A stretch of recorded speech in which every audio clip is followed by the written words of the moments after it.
오늘 본문을 보면은 이제 주님이 살던 당시에 있던 부재지주와 소작농가의 관계를 가지고 말씀을 전하고 있습니다. 부재지주는 뭐냐면 글자 그대로 없는 사람이에요. 이 오늘 말씀 포도원은 농촌에 있잖아요. 농촌을 농부들한테 세를 주고 자신은 도시에 가서 사는 거예요. 그래서 그 땅이 있는데 없죠. 그래서 부재지주라고 그렇게 이제 말하는 겁니다. 오늘 말씀 보면 이 포도원 주인이 굉장한 정성과 사랑을 기울여 가지고 포도원을 만들었습니다. 그리고 농부들에게 세를 줬어요. 때가 돼서 세를 받으려고 종들을 보냈습니다. 근데 세를 주면 되는데 이 농부들이 주인이 보낸 종들을 때리고 죽였습니다. 주인은 한 번 더 2차로 더 많은 종들을 보냈습니다. 그때라도 주면 되는데 약한 농부들은 또 그 주인이 보낸 종들을 때리고 죽였습니다. 주인이 또 참았습니다. 그리고 마지막에 자신의 아들, 그 땅을 상속할 아들을 보냈습니다. 생각에 아무리 농부들이 악해도 그래도 상속자인 내 아들만큼은 존대하겠지 싶어서 보냈어요. 근데 악한 농부들은 상속자 아들마저 죽였습니다. 욕심이 있었어요. 왜냐하면 그 당시 법에 의하면은 상속받을 아들이 없으면은 그 땅을 농사짓고 있는 사람들이 그 땅의 주인이 되는 거거든요. 그러니까 악한 농부들은 자기가 그 땅을 차지할 욕심도 가지고 있었던 거죠. 그들은 참 악했고 죄를 지었어요. 그 죄의 결과는 무엇이었느냐? 진멸이었습니다. 우리 41절 말씀 보면 그들이 말하되 그 악한 자들을 진멸하고 그랬습니다. 주인은 악한 농부들을 진멸했습니다. 악한 농부들은 그들이 욕심냈던 대로 땅을 차지하기는커녕 진멸당했습니다. 욕심을 부리다가 망했습니다. 왜 그들이 욕심보다 비참한 종말을 맞이하고 망했습니까? 주인이 어떤 사람인지 몰랐기 때문에 그렇습니다. 이렇게 될 줄 몰랐기 때문에 그렇습니다. 주인은 분명 선한 사람입니다. 그래서 농부들이 악행을 참아줬어요. 하지만 끝까지 참지 않았습니다. 때가 되자 농부들을 심판했습니다. 우리가 믿는 하나님은 선하신 하나님입니다. 우리를 사랑하시고 우리를 참아주십니다. 하지만 영원히 참지 않았습니다. 때가 되면 심판하십니다. 하나님은 심판하신 분이에요. 가을이 됐잖아요. 하늘이 얼마나 파랗고 이쁜가 몰라요. 하늘을 교회에 왔다 갔다 하면서 제가 늘 하늘 보고 참 이쁘다 그런 생각을 하는데요. 오늘 하늘 보다가 노아 생각이 났어요. 하나님께서 노아한테 홍수로 세상을 심판하겠다고 말씀하셨잖아요. 그리고 심판하신 실제 날짜는 120년 뒤에요. 그러면 120년 동안은 하늘이 우리가 지금 본 하늘처럼 맑은 하늘이었을 거예요. 그렇기 때문에 사람들은 저 하늘에서 세상을 심판할 홍수가 쏟아질 거라고는 생각도 못한 거죠. 아무도 몰랐어요. 그런데 노아한테는 믿음이 있었어요. 하나님은 말씀하시고 그 말씀을 꼭 이루시는 분이야 믿음이 있었어요. 그 믿음으로 노아는 그 맑은 하늘에서 홍수가 내릴 심판의 하늘을 보았습니다. 아무도 보지 못한 그 파란 하늘에서 홍수 심판의 하늘을 볼 수가 있었습니다. 그 하늘을 보았기 때문에 노아는 끝까지 구원의 방주를 만드는 사명을 감당하셨어요. 자신의 모든 가족들을 그 구원의 방주에 태우고 구원할 수가 있었습니다. 오늘 우리에게 적용한다면은 우리는 저 파란 하늘을 보고 불심판의 하늘을 볼 수 있어야 됩니다. 왜냐하면 노아 시대에는 하나님 물로 심판했지만 우리 시대에는 불로 심판한다고 하셨거든요. 지금 하늘이 멀쩡해 보이지만 아름답고 파래 보이지만 때가 되면 저 하늘은 비 오도 불이 쏟아지는 심판의 하늘이 될 것입니다. 여러분 저 맑은 하늘에서 여러분 그 심판의 하늘을 보고 계십니까? 그 심판의 하늘을 볼 때에 우리는 주어진 사명을 끝까지 감당할 수 있습니다. 믿음으로 살 수 있고요. 우리 가족들을 다 구원의 방주에 태울 수 있습니다. 사도 바울이 그렇게 살았어요. 오늘 말씀과 함께 읽으라고 오신 말씀 빌보 3장인데요. 3장 11절 보면 바울이 이렇게 말해요. 어떻게 해서든지 죽은 자 가운데서 부활에 이르려 하노니. 이 부활은 단지 죽었다 사는 걸 의미하는 부활이 아니고 천국을 의미하는 거예요. 바울은요 살아서 천국에 가본 사람입니다. 고린도후서 12장 2절 말씀 보면요. 내가 그리스도 안에 있는 한 사람을 아노니 그는 14년 전에 셋째 하늘에 이끌려간 자라. 그러니까 이 고린도후서를 쓰기 전에 14년 전에 바울은 셋째 하늘에 가봤어요. 셋째 하늘이 천국이에요. 바울은 보고 아는 거죠. 아, 사람 죽음 끝 아니구나.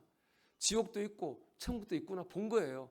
그래서 결심했어요. 나는 무슨 일이 있어도 천국에 가야 되겠다. 나는 어떤 대가를 치르더라도 천국에 가야 되겠다. 그 생각이 바울의 중심이었어요. 어떻게 해서든지 부활에 이래야 되겠다.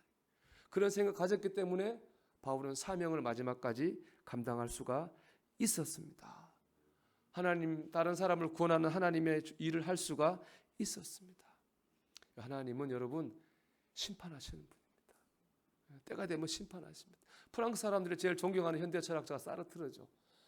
사르트르는 무신론적 실존주의라 그러죠. 그의 철학을. 하나님이 없어요. 인간은 참 선한 의지가 있다고 생각해요. 그리고 인간이 노력하면은 선하게 살 수 있다고 얘기하는 게 사르트르의 주장입니다. 그 사르트르는 기독교도 부정하고 하나님도 부정하고 천국도 부정하고 지옥도 부정하고 심판도 부정했어요. 사르트르 때문에 많은 사람들이 교회를 떠났죠.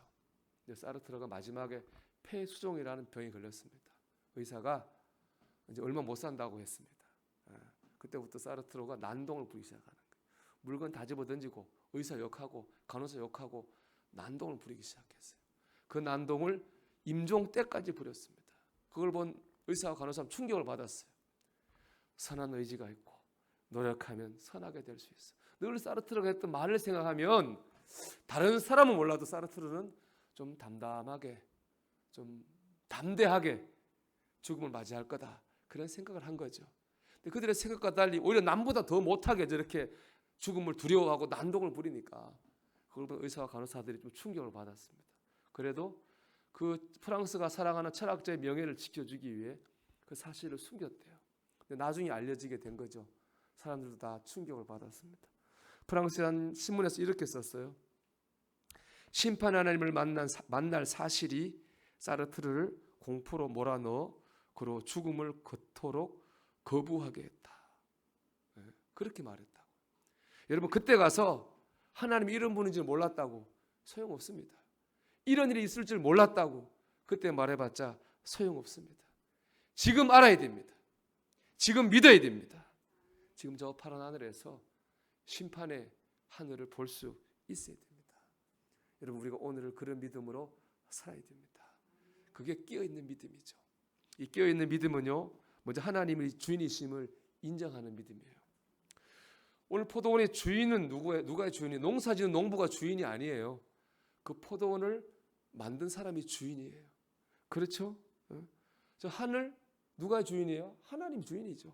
누가 발 딛고 사는 땅 하나님이 주인이에요. 내 생명 하나님이 주인이죠. 우리 자녀 하나님이 주인이죠. 왜요? 우리가 안 만들었잖아요.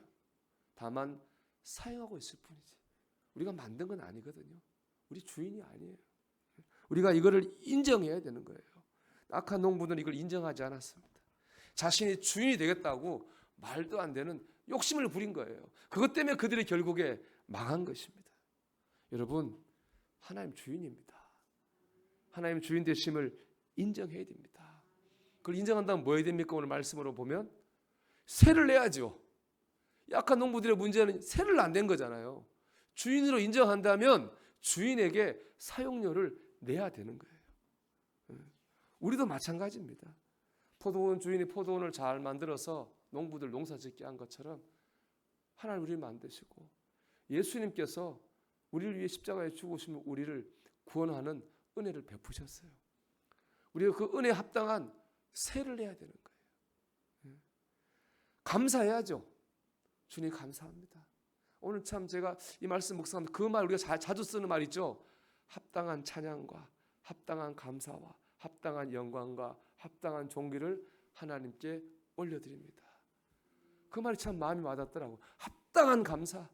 우리를 구하신 주님의 은혜 합당한 감사, 합당한 찬양, 합당한 영광, 합당한 존귀 하나님께 드려야 되는 세예요. 우리 예배가 하나님께 드리는 세를 드리는 거죠. 11조와 감사한금 하나님께 드리는 세죠. 받은 사랑을 전해야 됩니다. 사람 용서하는 거 그 사람과 관계 문제가 아닙니다. 나를 사랑해 주신 하나님께 사랑의 내 세를 드리는 거예요. 그게 바로 사랑이고 용서죠. 여러분, 용서해야 되는데 용서 안 되는 사람이 있어요. 하나님 보세요. 하나님께 받은 사랑, 그 사랑의 세를 낸다고 생각하세요. 그리고 용서하셔야 됩니다. 하나님을 주인으로 인정해야 됩니다. 합당한 감사와 찬양과 헌신과 사랑과 믿음의 삶, 우리는 이 하나님께 이 세를 내야 돼요. 그럴 때 우리는 심판의 주님이 아니라 은혜의 주님, 축복의 주님을 만나게 될 줄로 믿습니다. 두 번째, 회개하는 삶을 살아야 됩니다. 참 중요한 말씀이라고 생각해요. 오늘 본문에 하나님은요, 많이 참으신 하나님이에요. 그 농부가 처음에 세를 안 냈잖아요. 바로 진멸하지 않았어요. 주인 종들을 보냈어요. 근데 농부들이요, 그 종들을 때리고 죽였잖아요. 근데 주인은 또 참았어요. 2차로 더 많은 종들을 보냈어요. 근데 악한 농부들은 그 종들을 또 때리고 죽였어요. 하나님, 그 주인이 바로 진멸하지 않았어요. 이번엔 자기 상속자 아들을 보냈다고요. 근데 그 아들까지 그 악한 농부들이 죽였어요. 하나님, 주인은 도저히 못 찾게 된 거예요. 그러자 그 악한 농부들을 진멸하였습니다. 하나님도 마찬가지죠. 여러분, 우리가 저 파란 하늘을 볼 수 있는 거 있죠? 하늘에서 불이 우리 머리에 떨어지지 않는 거 있죠? 우리가 뭘 잘해서가 아닙니다. 우리가 죄가 없어서가 아닙니다. 우리가 온전해서가 아니에요. 여러분, 하나님께서 지금 뭐하고 계신 거예요? 참고 계신 거예요. 참고 계신 거예요. 왜 참고 계실까요? 회개하라고. 베드로후서 3장 9절의 말씀입니다. 주의 약속은 어떤 이들이 더디다고 생각하는 것 같이 더딘 것이 아니라 오직 주께서는 너희를 대하사 오래 참으사 아무도 멸망하지 아니하고 다 회개하기에 이르기를 원하시느니라. 하나님은 우리가 깨닫고 회개해서 마지막 날에 다 구원받기 원하시는 거예요. 그래서 지금 참고 또 참고 또 참으시는 거예요. 그러니까 우리가 파란 하늘을 볼 수 있는 겁니다. 오늘 이 말씀도 사실은 회개라고 하신 말씀이에요. 당시 스스로 믿음이 좋다고 자부한 유대인들, 종교 지도자들에게 회개라고 주셨거든요. 근데 대박인 게 뭔지 아세요? 듣는 유대의 종교 지도자들 다 알아들었어요. 아, 저 주님이 나 회개라고 주신 말씀이구나. 다 알아들었어요. 근데 회개했을까요? 안 그래요. 자, 45절 말씀 읽어보겠습니다. 대제사장들이 바리새인들이 예수의 비유를 듣고 자기들을 가리켜 하신 말씀인 줄 알고, 아, 나 들으라고 하시는 말씀이구나. 지금 저 말씀 내게 나 들으라고 하시는 말 알았어요. 회개잖아요. 회개 안 해요. 46절 보면 잡고자 하나. 회개하라고 하신 말씀인데 자기가 잘못인 줄 깨닫기도 했는데 회개하지 않고 오히려 예수님을, 그런 회개하라고 하신 예수님을 잡아 가두려고 했습니다. 알면서도 회개를 안 한 거예요. 제가 이제 갈멜산 기도원 가서 원장님 말씀에 은혜를 많이 받았습니다. 제가 마침 또 이 설교를 준비했는데 또 그런 같은 맥락의 말씀을 주셔서 은혜 많이 받았는데, 그 원장 목사님 말씀이 요즘 시대 영적인 문제는 무지가 아니라 강팍이라는 거예요. 몰라서 안 하는 게 아니라는 거예요. 알면서도 안 하는 거죠. 감사해야 되고 찬양해야 되고 잘 믿어야 되고 순종해야 되고 겸손해야 되고 사랑해야 되고 다 아는데 모르는 게 아니에요. 다 알아요. 아는데 안 해요. 왜 그럴까요? 우리의 심령이 강팍하기 때문입니다. 우리는 강팍한 우리의 심령을 회개해야 됩니다. 내가 뭘 잘하고 못하고 아니에요, 여러분. 이 회개의 주제는 내가 뭘 잘하고 뭘 못하고가 아니라 강팍해진 나의 심령을 하나님께 회개해야 됩니다. 교만해진 우리의 심령을 회개해야 됩니다. 내가 지금 여러분 내가 이것도 잘하고 믿음이 좋고 자랑할 거 많은 거 좋은데 지금 자랑하는 때가 아니에요. 저 사람은 저렇게 뭐 잘하네 못하네 남 얘기할 때가 아닙니다. 지금 하나님 앞에서 내 강팍해진 심령을 회개해야 됩니다. 지금은 회개하는 시간입니다. 과학자들이 말하는 인류 멸망의 세 가지 시나리오가 있잖아요. 첫째는 뭐예요? 기후위기. 지금 전 세계적으로 기후가 난리잖아요. 두 번째는 AI의 반란. 인공지능이 뭐 그렇게 될 수도 있다잖아요. 세 번째는 무분별한 인간 복제. 이 세 가지가 이제 과학자들이 말하는 멸망의 시나리오죠. 그래서 과학자들이 망하면 안 된다고 지금 막 얘기하고 다니고 있어요. 저는 소용없다고 생각해요. 저는 그 과학자들 애쓰지만 그거하고 결국에 망할 거라고 생각해요. 왜냐하면 기후위기, AI, 인간 복제, 하늘에 떨어진 게 아니에요.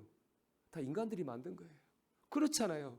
다 인간들이 만든 거잖아요. 인간의 죄와 욕심이 만드는 결과가 기후위기고 인공지능의 반란이 될 거고 인간 복제거든요.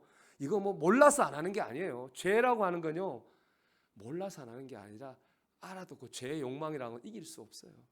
여러분, 노아 시대에 몰라서 망했나요? 소돔과 고모라 몰라서 망했나요? 하나님 망한다고 했잖아요. 그러나 망했잖아요. 강팍한 심령이 그런 거예요. 저는 그렇게 생각을 했거든요. 근데 올해 부활절에 제가 극동방송 듣다가 영락교회 목사님인 것 같은데 저하고 똑같은 생각 갖고 계시더라고. 망할 것 같다고. 너무 회의적이라고. 그런데 부활절을 맞이하고 보니까 하나님 죽은 사람을 살리시니까 그런 부활의 능력 계신 하나님이라면 그래도 이 망한 세상을 구원할 수 있지 않을까 소망이 생긴다는 거예요. 참 은혜가 됐어요. 하나님 말고는 이 세상 구원할 방법이 없어요. 하나님 말고는 이 망해가는 세상에서 살 길이 없어요. 언제 하나님 살리시고 구하시나요? 회개할 때. 회개하라! 하나님의 나라가 가까이 왔느니라. 회개해야 되는 거예요. 40절 말씀 같이 읽어볼게요, 여러분. 그러면 포도원 주인이 올 때에 그 농부들을 어떻게 하겠느냐? 아멘. 여러분 어떻습니까? 주님께서 심판주로 여러분에게 오실 때 여러분 주님 어떻게 하실까요? 여러분 주님 앞에 설 때에 여러분 어떻게 되겠습니까? 여러분 그것을 기준으로 회개해야 됩니다. 제가 은혜 받은 말씀 하나 어제 받고 메모한 구절 하나 더 있어요. 따라해 볼까요, 여러분? 충고는 일상이지만 재앙은 갑자기 온다. 그렇습니다. 오늘 제가 하고 있는 말씀 여러분 많이 들은 말씀이죠. 늘 하는 말씀이죠. 기도해야 됩니다. 회개해야 됩니다. 순종 늘 하는 말이에요. 늘 하는 말. 글자 그대로 사람들이 뭐 듣기 싫은 말 할 때 그러잖아요. 설교 좀 그만하라고. 그런 설교 제가 하고 있어요. 여러분들 듣는 얘기죠. 그런데 여러분 여러분들 일상의 이 설교가 늘 듣는 이 말이 뭐예요? 기회예요. 이 말이 기회예요. 늘 듣기 싫은 너무 익숙해진 이 말이 기회인 거예요. 이 기회가 지나면 재앙이 갑자기 오는 거예요. 이 익숙한 이 권면의 말들이 이 일상들이 재앙을 피할 수 있는 기회입니다. 천국에 갈 수 있는 기회입니다.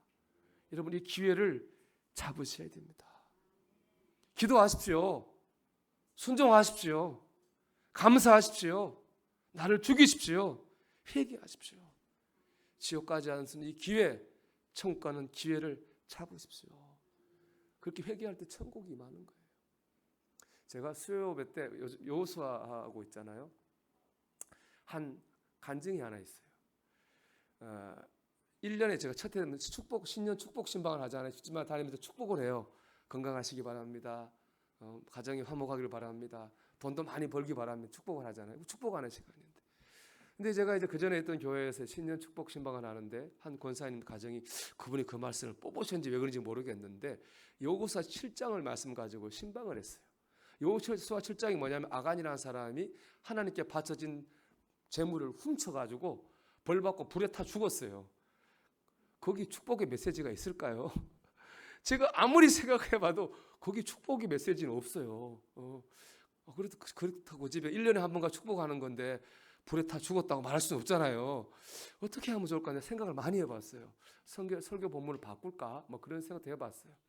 근데 하나님 주신 말씀인데 바꾸는 것도 아닌 것 같고 기도하다가 하나님 뜻이 있겠지 하고 전하기로 했어요. 밑밥은 깔았습니다. 이게 사실 축복의 말씀 아닌데 회개하라는 말씀인데 또 끝에는 은혜가 있을 거다. 이거 제가 밑밥을 깔고 설교했어요.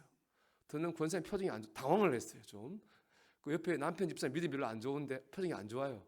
뭐 전했어요. 뭐 하나님 말씀이니까. 근데 그 권사님이 참 신앙도 좋고 인품도 훌륭해요.